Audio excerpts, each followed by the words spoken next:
dynamic Yes Plus teachers, as well as strong Yes Plus volunteers who are more or less teachers in training.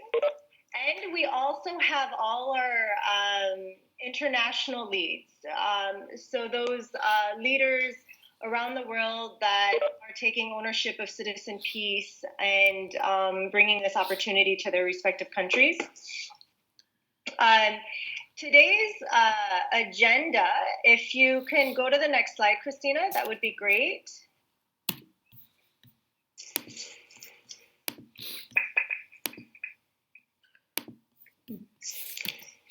Okay, cool. Thank you.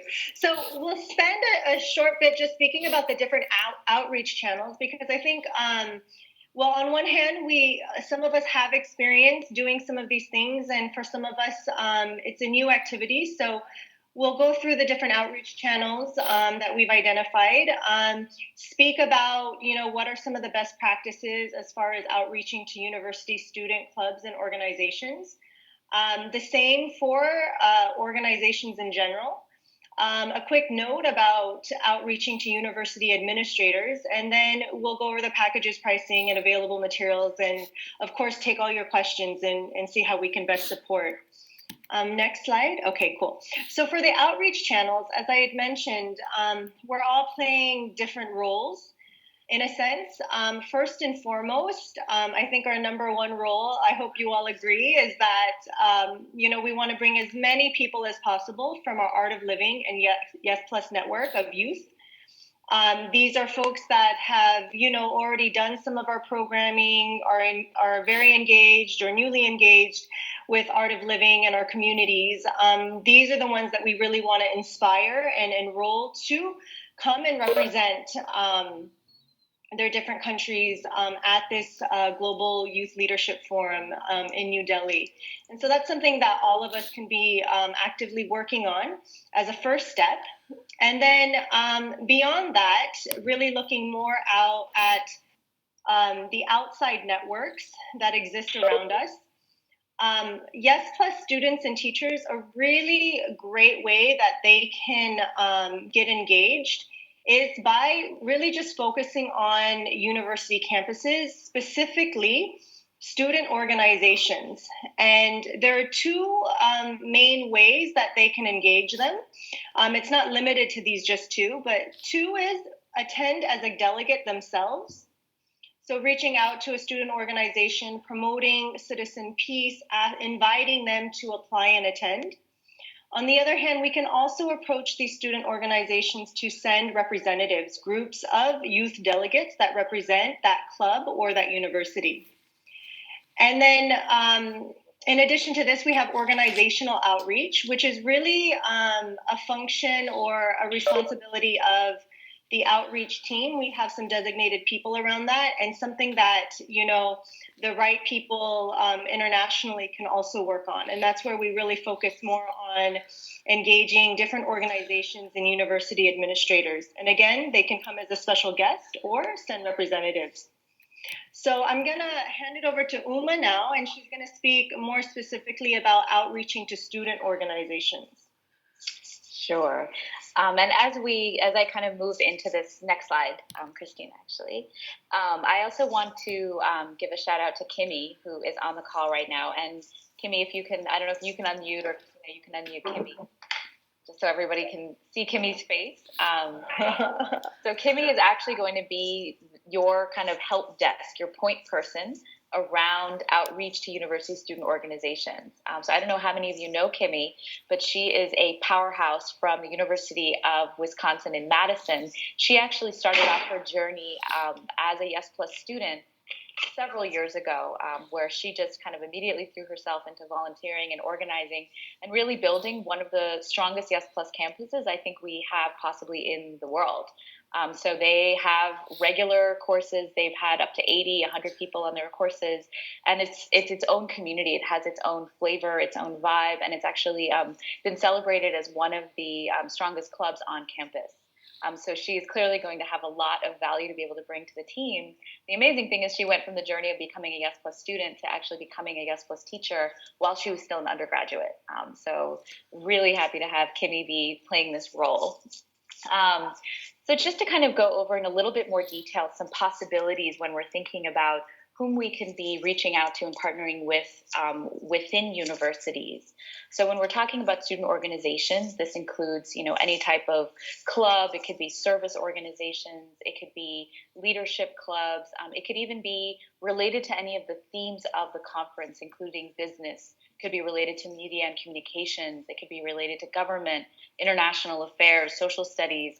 Also thinking about different cultural groups, maybe different racial or ethnic groups, given the theme, the flavor of the World Culture Festival, as well as really the goal of the conference in terms of bridging people from across different backgrounds towards a common vision towards peace. It really kind of opens up a lot of room for us to form partnerships with groups that maybe we haven't even thought to reach out to in the past. Also thinking about school and student newspapers and blogs as another avenue to be able to partner, whether to be, profiled, the event itself being profiled and celebrated, possibly even having stories of young leaders from your campus in their journey from going from the university to India and back. Really thinking about as if the university itself is sending ambassadors to be able to share that story and inspire potentially others to want to join in as well. Another possibility could be student government. Even thinking about this is a leadership conference, and what will it mean for, imagine if an entire student government came together to India, then came back with all of these ideas about how, as a student government, they can be building more peace and social connection on the campus, which is clearly a challenge that a lot of campuses are facing right now around racial tension, around religious tension, conflict, violence on campus. There's a lot of really relevant themes that this can be, this by bringing people to India, this can really address. Fraternities and sororities as well. And then thinking about professors and academic departments possibly being interested in sending students on a journey like this in order to take those academic subjects and relate them to solving real world practical issues. So a lot of the focus of the conference is, of course, on bringing people together to that, what we're calling the heart of peace, really that internal state of peace, that internal sense of belongingness. But given the tracks that we have around the technology of peace, the business of peace, the voice of peace, which has to do with media and communications, as well as the governance of peace, what these tracks are doing is offering possibilities for students to be able to integrate what they're learning with creating proactive, positive social change and having access to thought leaders, to people who are already doing this work in the world. So this potentially would be of great interest to professors and academic chairs who are really looking for ways to take students and kind of build them up, not just to be sort of passive recipients of knowledge, but really being able to apply that knowledge to the real world. So I think I possibly already started doing this a little bit, and even framing how we might talk to each of these groups is what to say. And we will be providing some kind of talking points and just materials for you to think about when you're going in to have a meeting with potentially a student club president or a student government, maybe a professor. This can just sort of provide a basic flow and outline of what you can say. So first is, what is citizen peace? And this potentially takes a little bit of just getting our own head around what this conference is really about. So what we're looking to do with Citizen Peace is really launch a movement led by students to bring up the valor of peace and really understand, how do we experience peace on the inner level, and then how can that translate outward in our actions, so that no matter what career we end up going into, that we're able to use our careers and use our life energy to be able to create greater peace and social harmony. And so this conference is bringing together young leaders from around the globe to be able to learn from each other, to be able to share what they're experiencing in their communities and on their campuses. We're seeing violence springing up all across the globe, and yet this idea of having one group of young people who are a network, who are supporting each other and really being able to move through that. And then having older kind of mentors and speakers as well, who can really share back and who are there because they want to uplift and empower the next generation of leaders to be able to take on and tackle these challenges moving forward. And so we're inviting your student club, the student government, to either come yourself or send a delegation, nominate delegates, and really help spread the word about this conference in order to see how can that delegation that comes to this conference be able to then infuse back that experience of the conference into the club. So anyone who comes to this conference will have an opportunity to really be inspired and have this broader, expanded global vision of what it means to be building peace. Be able to even have some practical tools that you're learning from the different participants, the speakers, the mentors, to be able to potentially think in a new way and refine the strategy of your club to be able to maybe move in a different direction or a new direction or more coherent direction around creating more social harmony and peace on the campus. In addition, just having connection to really incredible thought leaders who are kind of at the cutting edge of thinking about these fields as they relate to peace. So bringing back all of that energy, it's a really powerful investment for a club to be able to make, to commit to sending a delegation. So I guess that just sort of covers the basic talking points. And so really the process begins in order to be able to even deliver, any sort of message like this. The first step is, identifying, of course, whom, but also researching and deeply understanding who is that student organization. What do they care about? What is their mission? What are their goals? And so that way we're able to really connect what it is that we're talking about to those goals. And third of all, just being really specific about next steps with them during that conversation that we have with them. And so once there's some sort of a commitment there, whether it's an individual from that club saying, I'd like to come, and or them committing and saying, we'd like to send a delegation of, let's say, 5 of our members or 10 of our members to be able to come. By sending a delegation, it doesn't mean, however, that we are paying for them to come. This is something really important. They are going to be supporting their own members in finding a way to come, whether that's applying for university grants or doing online fundraising. Whatever it takes, they will be kind of spreading the word and making that happen and supporting them. But we do have Kimmy available as a resource.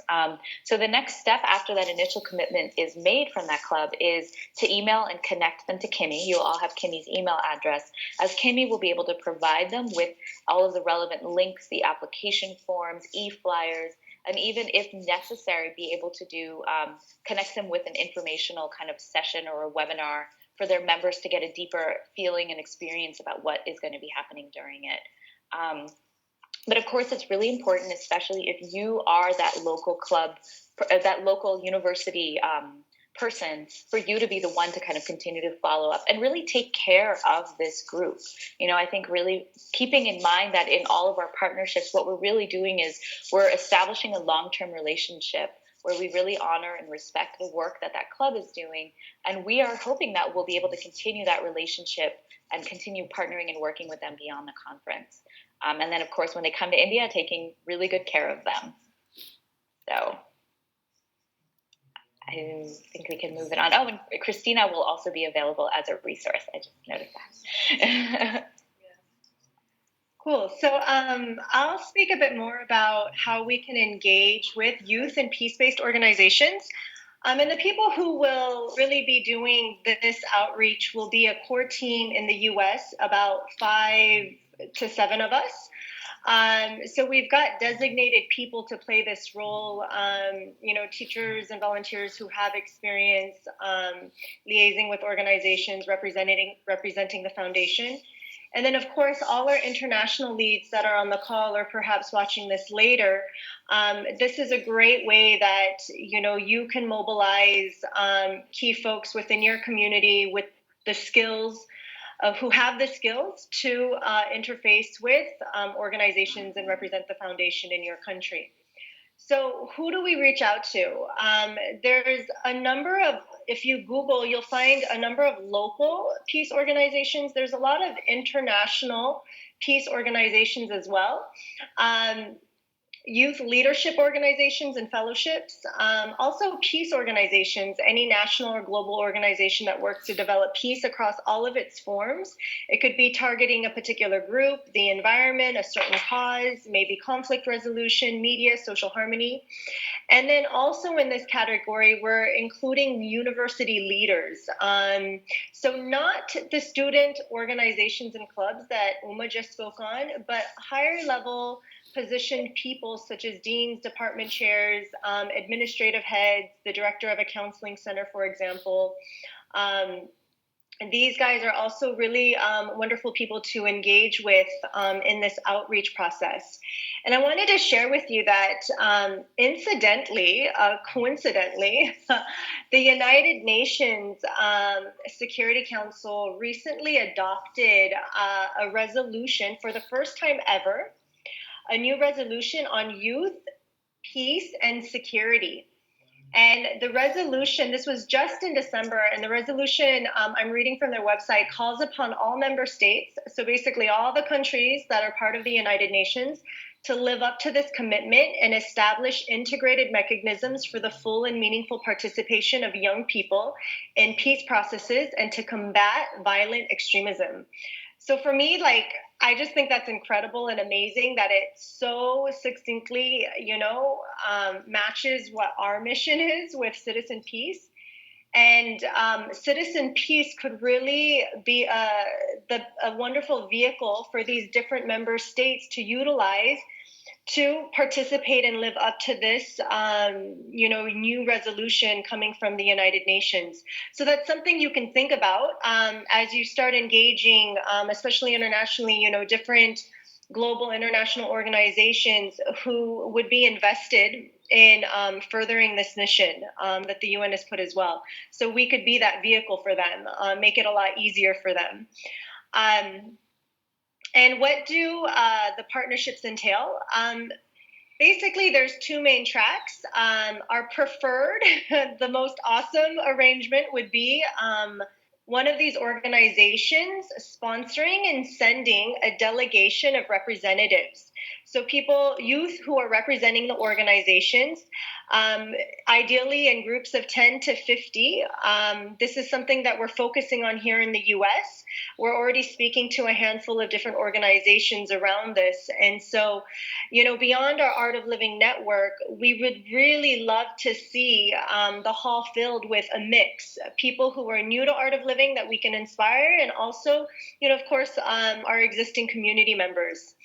And then secondarily, the heads of these various organizations can be invited as a special guest to the Citizen Peace Conference and WCF.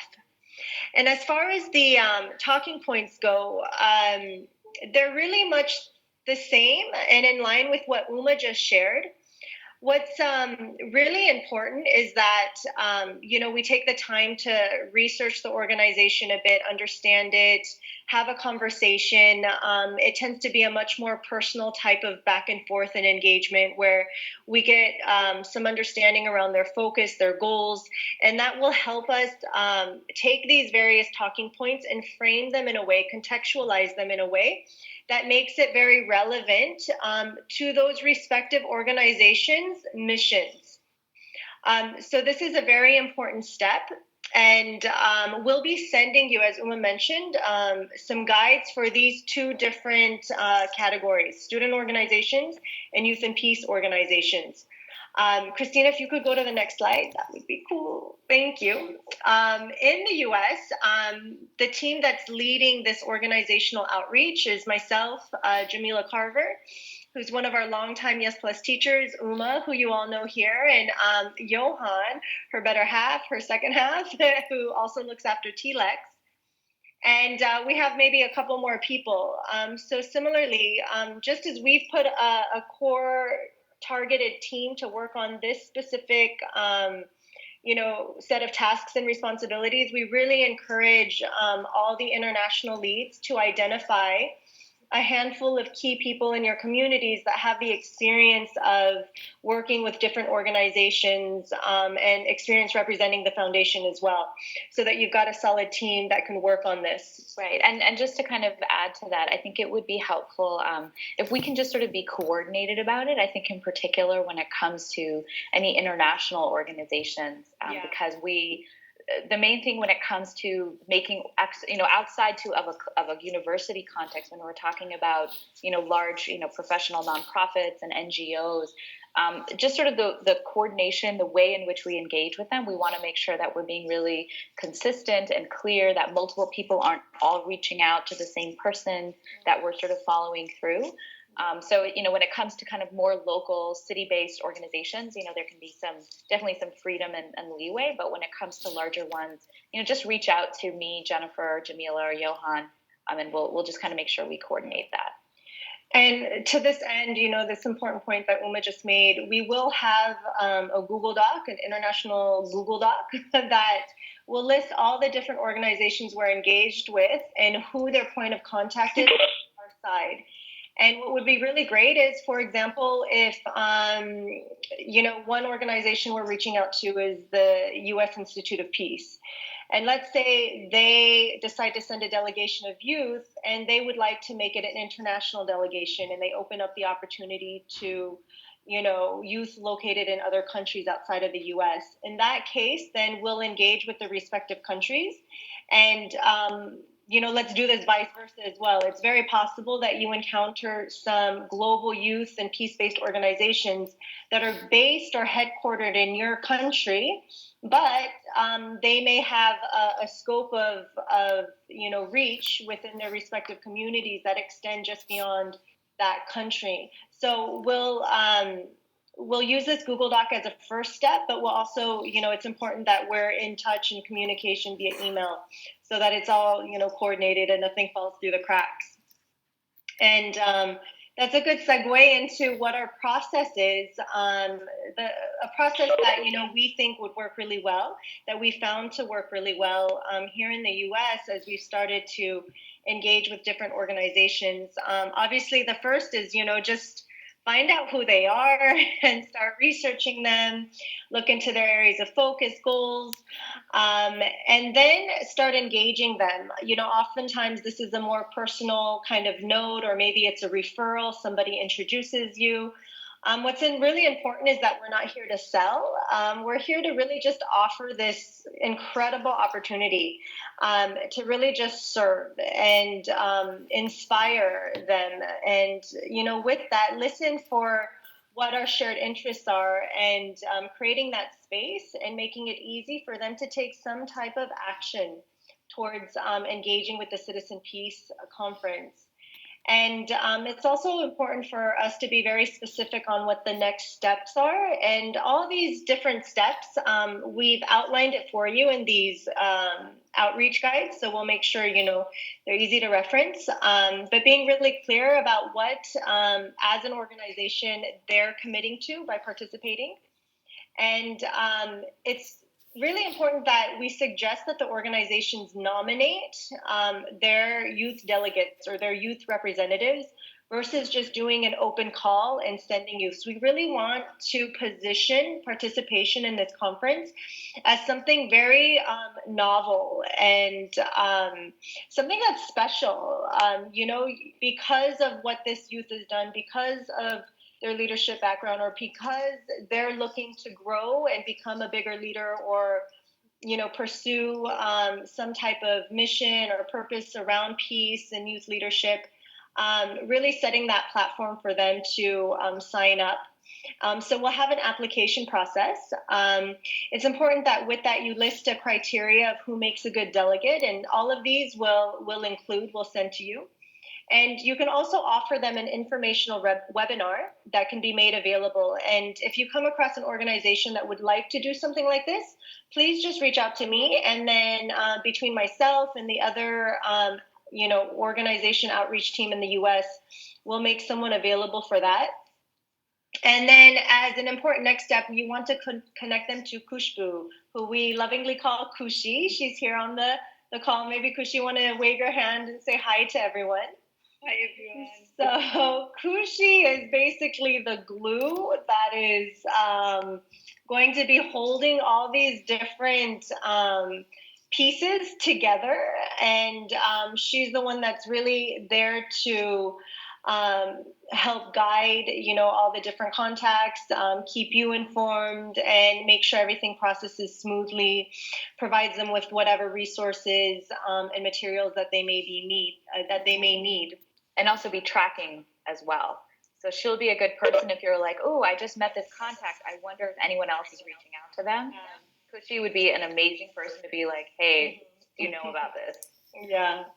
And when you reach out to Kushi, again, this is all written down on a doc for you that we'll send out, but you'll want to include the name, website of the organization, who the point of contact or the special guest name is, if they've already agreed to any number of delegates or representatives that they're willing to send, and any other details or context about your interaction with them. And one thing that's really important, because we'll be interfacing with potentially directors and people with sort of higher positions in these different organizations, know that you're just inviting them as a special guest at this point. Please do not invite them as a mentor. It's not that they can't be a mentor. Our guess is that most of them will be, but we need to coordinate that on our end. We want to make sure that all countries have mentors representatives. We want to make sure that our Yes Plus teachers and teachers also get to play this role.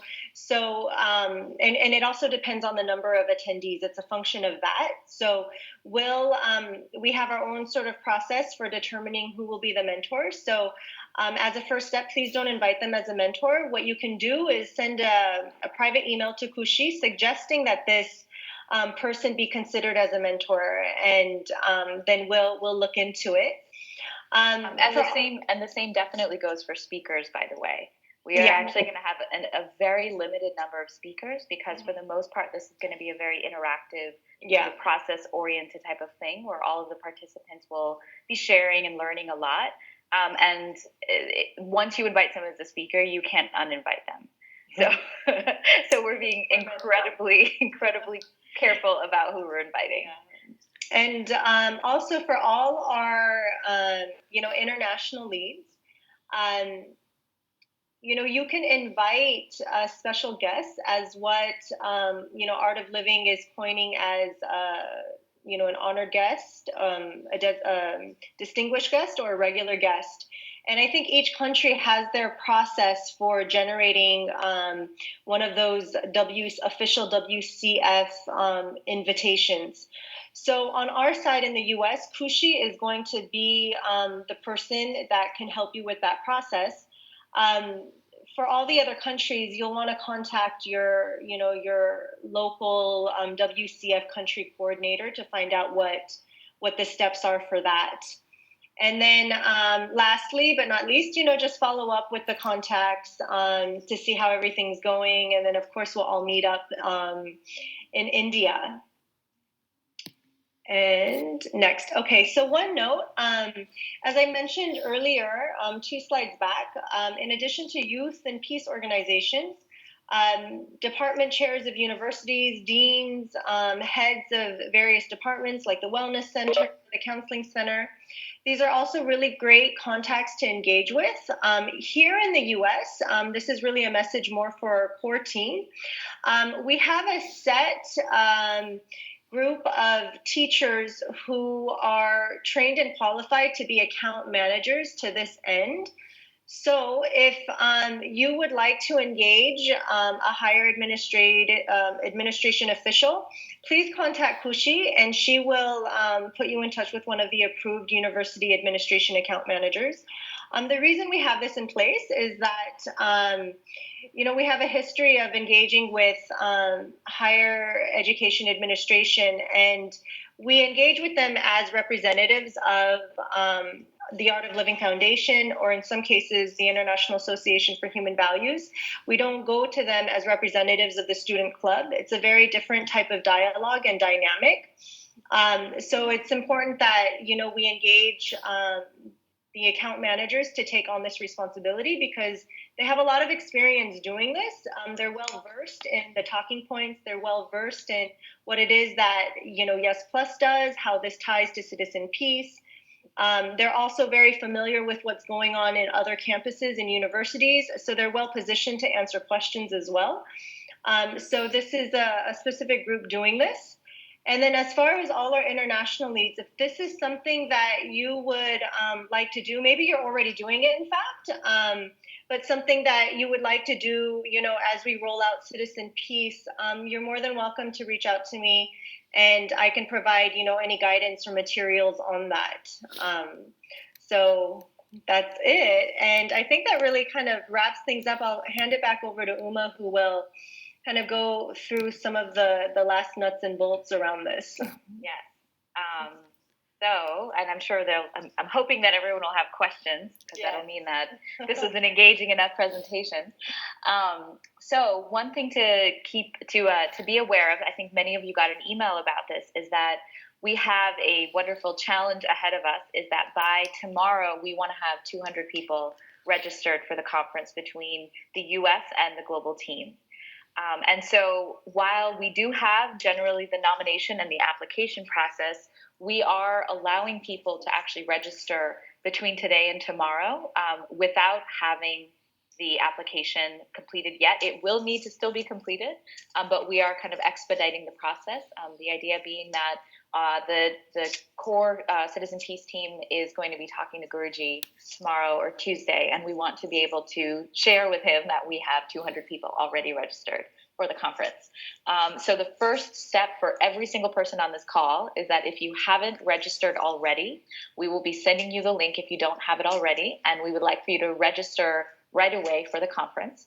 Just to explain what each of these links are. So the conference only link is if you have already purchased another package, whether it's through Sumeru or if you're coming on the India Seva trip, and you're just adding on for the Citizen Peace Conference. It's $108, a lovely auspicious number. If you haven't yet purchased and you know that you're only coming to Delhi for the days of the World Culture Festival, there's a separate link there that covers both the conference as well as your hotel, local transportation to and from the venue, etc.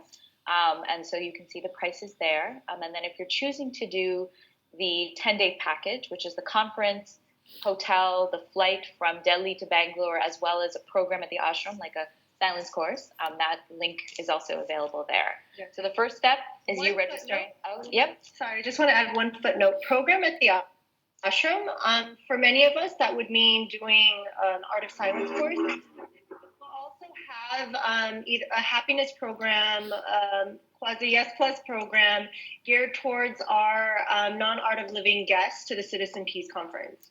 So if they were to sign up for this package, there would be something that they will be doing in Bangalore. Exactly. So we're calling that the full Citizen Peace Immersion Package. So the first step is for ourselves to register, which actually our core team did while we were sitting together on a call yesterday. We just clicked the button and registered away, and then we all started reaching out to different people that we knew were, on the fence, were thinking about it, were pretty much going to do it, but they just hadn't registered yet. And it's actually been kind of amazing to see this chain of emails and texts going and flowing where so many people have been registering. So definitely think about, the top 5-10 people that you know and how you want to reach out to them in the next 24 hours to have them register. So these are some available materials. So I don't know how many of you have checked out citizenpeace.org, much simpler URL than the previous one. So you can directly send people to that. And right now we have the speakers and the mentors who are confirmed up there. The mentor list is not comprehensive, but it's just meant to be giving a sense of it. And it's also a great way for you to get clear as well about how to really talk about it and how to speak to it. Also, we have the outreach guides, which we'll be sending out to everybody, an executive summary, which is something that you can feel free to share with any potential partners, or after you go to a meeting, just to kind of clarify, you can bring it to a meeting. It's just a 2-page document that gives an overview of the conference. A beautiful e-flyer that actually Kimmy has designed, which some of you may have seen already, which makes sure, you can feel free to have people spread that out in their networks. It'll be great if you can, when you send it out via email, if you set it up with a hyperlink to the website so that people can immediately take action afterwards as well. And then we also will be providing a few kind of templates and examples of just simple emails that if you're reaching out to someone for the first time, that you can have for student organizations and clubs, just for the international leads who are reaching out to university administrators, some information around that, as well as organizational invites for international leads. So just some kind of samples that you can work with. And again, like Jennifer said, that what we've been finding is that it's often great if there's a prior relationship or an introduction that can be made. And in some cases, a little bit more of an informal engagement can be effective. And really keeping those emails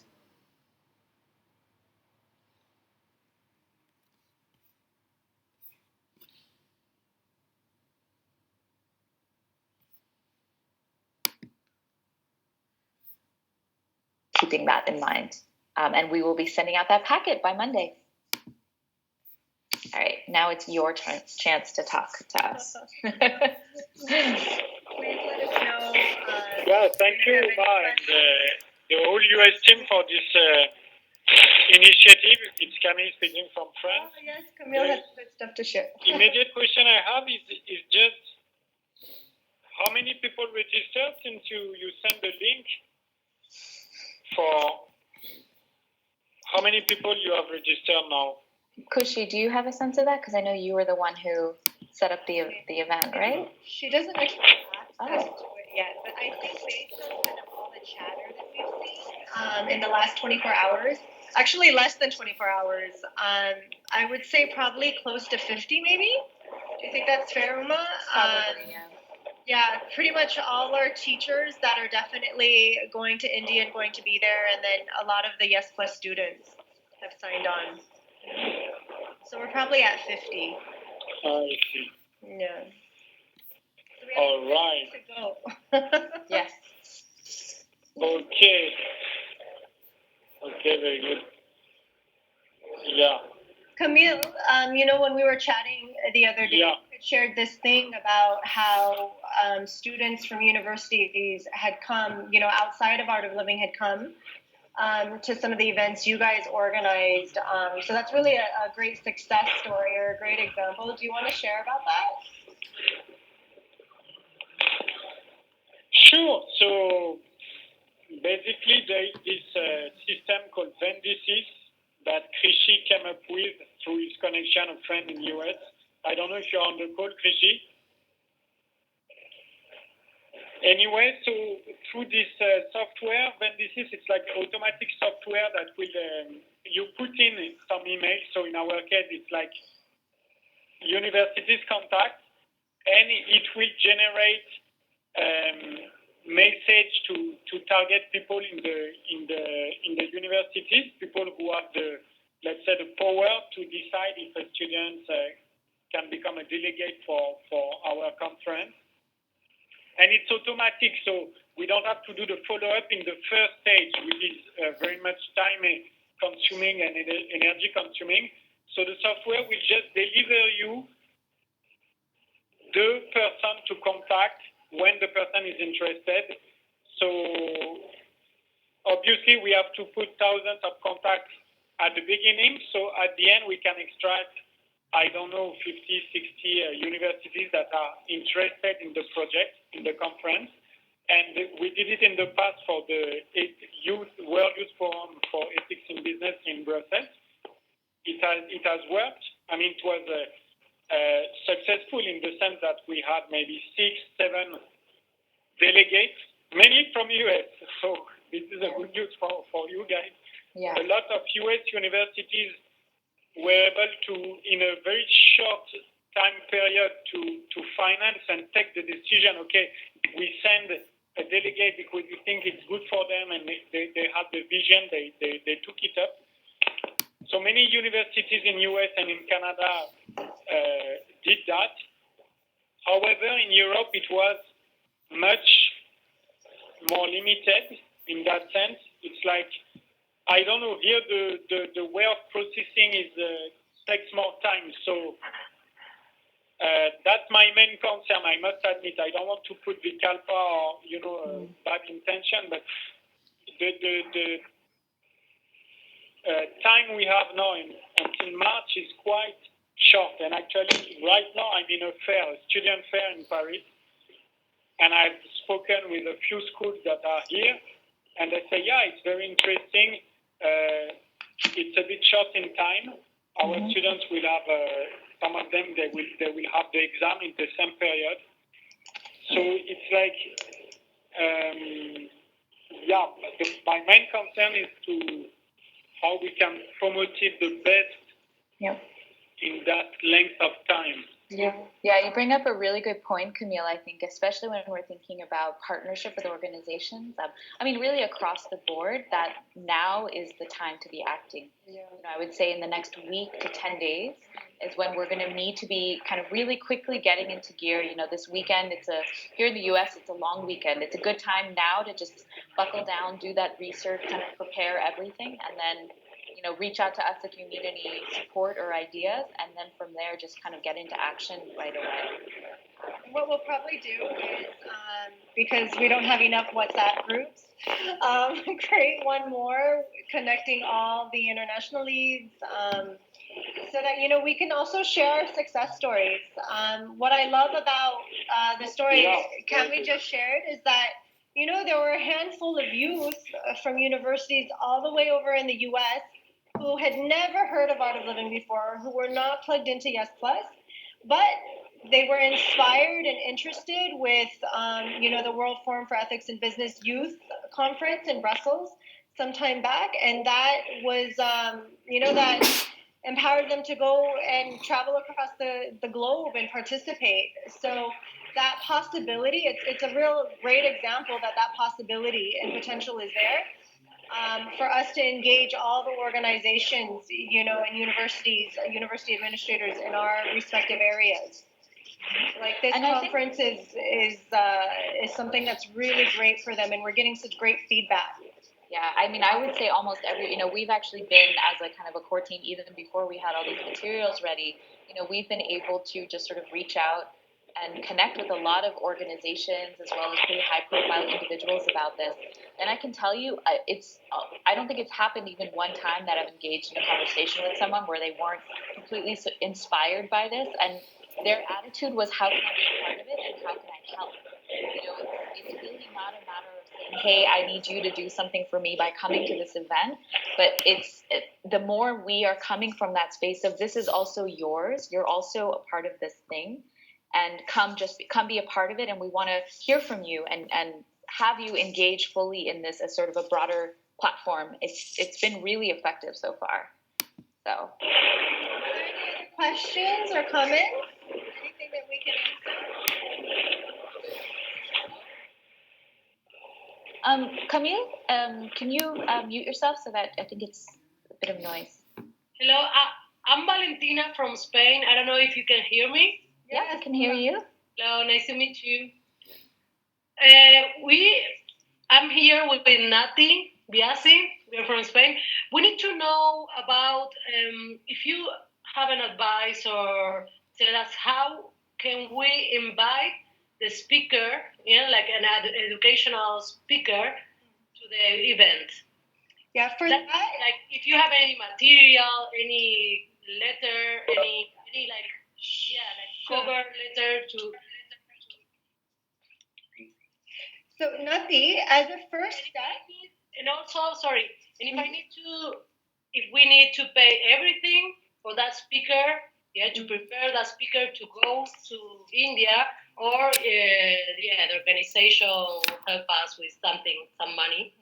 Yeah. So really, I don't know if it was clear. Yeah, no, very clear, Nati. This is a great question. So first and foremost, none of us should be inviting speakers.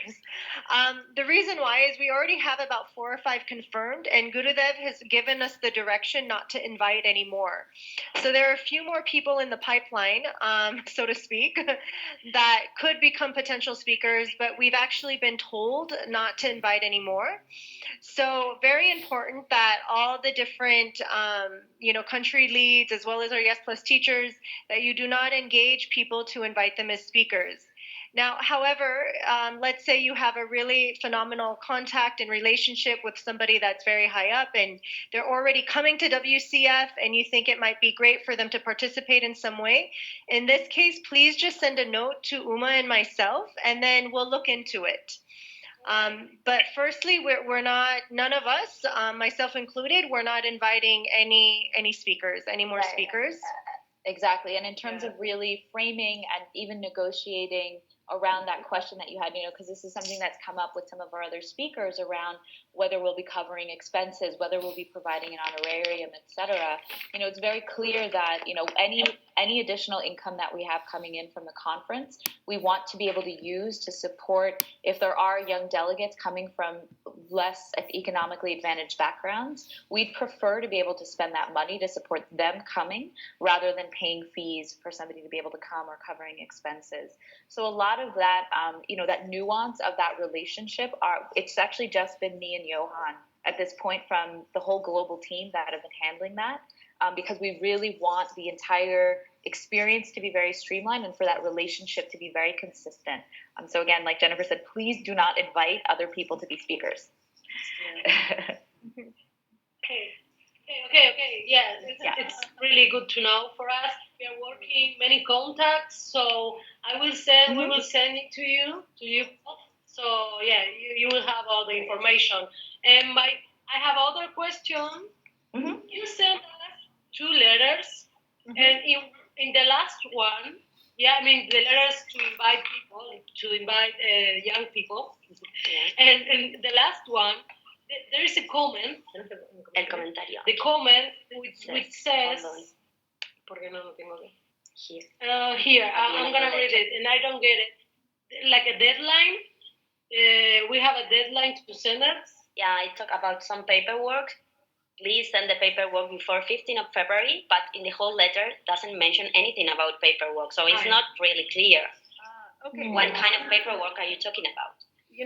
Nati, that document isn't fresh in our minds. I think, can you send that to us? And then when we send all the materials, we'll be sure to address that response. Okay. Yeah.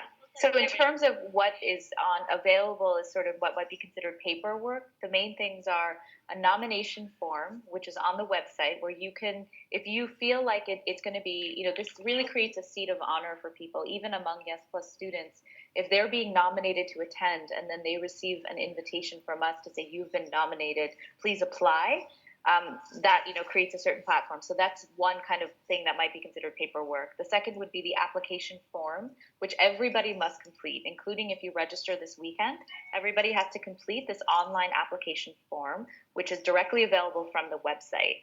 And then the third thing would simply be the registration itself, which the links are all available to everybody. So beyond that, there should be no additional paperwork, really. Yeah, but the thing is, if someone read the letter, it's not that clear. Like, we know this already. So you can send that to us. It, and then we'll remedy it. We'll clarify and stuff. Yeah. Not sure what that letter is. Thank you. Thanks a lot. Okay. Gracias. Bye. Any other questions? Yeah, it's Jason. Quickly, so just to confirm, when we want to get kind of like student organizations and we want to get them to register, do we want to just refer them to the website to register themselves, or should we register on their behalf? Let them do it. Most definitely.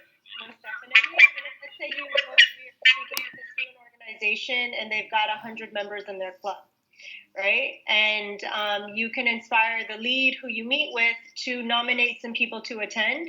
They fill out a very short form on the website, or they could, go and click the application. But again, like Uma mentioned this just now, it does create this seat of honor when they get a automated, invite from us or from Kushi that says, hey, you've been nominated to be a representative of your student club and your university as a participant, as a youth delegate at this International Citizen Peace Conference.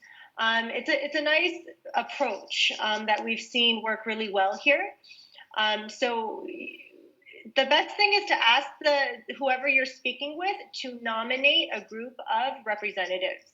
And then from there, they can move through the process. Right, and they can also use their own internal kind of selection nomination process. They don't have to use ours, but it's a really effective tool. We've had, in speaking with different organizations, they've been like, okay, great, we can get it out in our networks.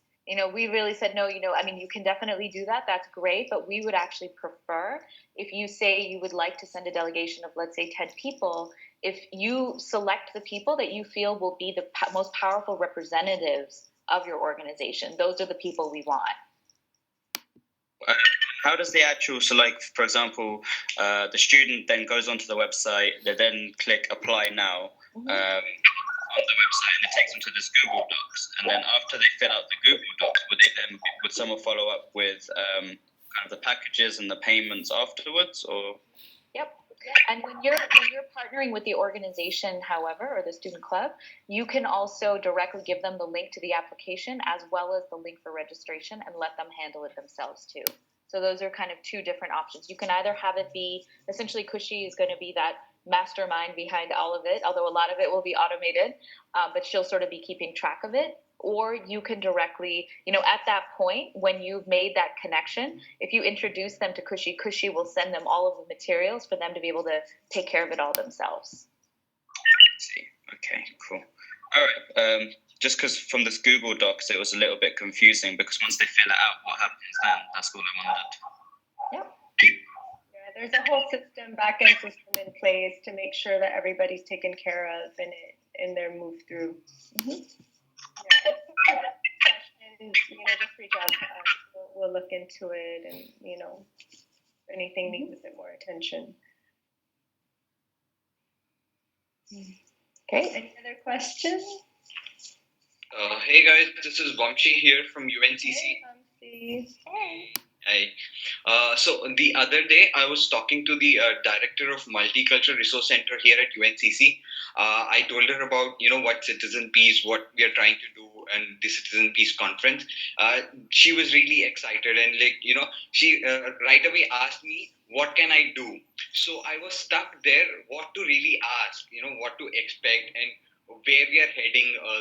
Tell WCF, are we only inviting students to the conference, or how to go about the resources? They have much resources. In what direction should we, head them? What's our goal, the groundwork goal? I wasn't clear on that, so I couldn't really ask what I wanted there. Yeah. That's okay, Vamsi. I mean, we've already chatted about this. You're talking about Kimberly, right?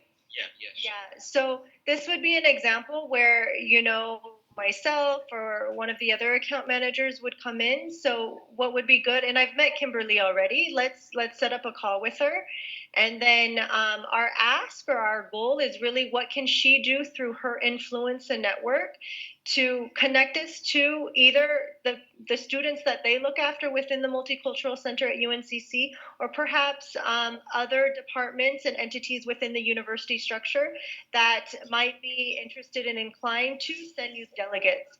So within the arena she looks after, as well as, her network, because one thing you'll find at universities, everyone's connected, everyone talks to each other, not just within the university, but beyond. So for example, Kimberly probably knows who else has her role at other universities as well. So that's even something we could ask if appropriate. Could you make an introduction to some of your peers in the same position at other universities? So we'll chat about that and move it forward. By the way, Vamsi and Kritika and Deep and Jagir, all at UNCC, they're doing incredible work with Yes Plus there on campus. All their courses are fully funded, and they're even looking into travel grants, and all 4 of them are coming to India. That's great. And also just kind of keeping in mind the example that Jennifer brought up, that type of a discussion is going to happen a lot better on the level of a director of Yes Plus, being able to speak on that level about other, broader ways of engagement and engagement of other campuses. So keeping in mind that as a student or as someone who's not really been fully trained in this, it's not a good idea to try to kind of negotiate that sort of thing. It sort of makes it a little bit muddy. It's a lot better to just make that introduction happen. Okay. And there was one other thing. when I attended the World Peace Cafe in Bonn, that was really transforming for me. Like before the cafe, I was like, what can I really do? And from that state of mind to, oh, there is so much that I could do. That transformation happened like 2 hours there.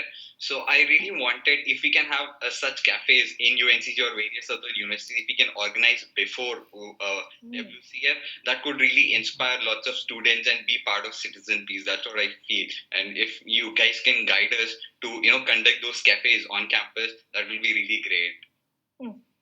Yeah, maybe. Let's see. My guess is we might be doing that actually during the conference itself. So we'll need to see kind of how all these different content, and activities fit together. Yeah, but we'll figure something out, Vamsi. And we're also considering the idea of having sort of open webinar type, basically we could see how we can create an online. It won't be the same thing as in person, but an online experience, and potentially having them sort of as regularly scheduled things. So you can think of it, it's almost like an intro talk for Citizen Peace. So we're thinking, one day of the week at a set time we'll do it. And then anybody that you're connecting with that, maybe just needs a little bit of an extra push, you can have them engage on one of those.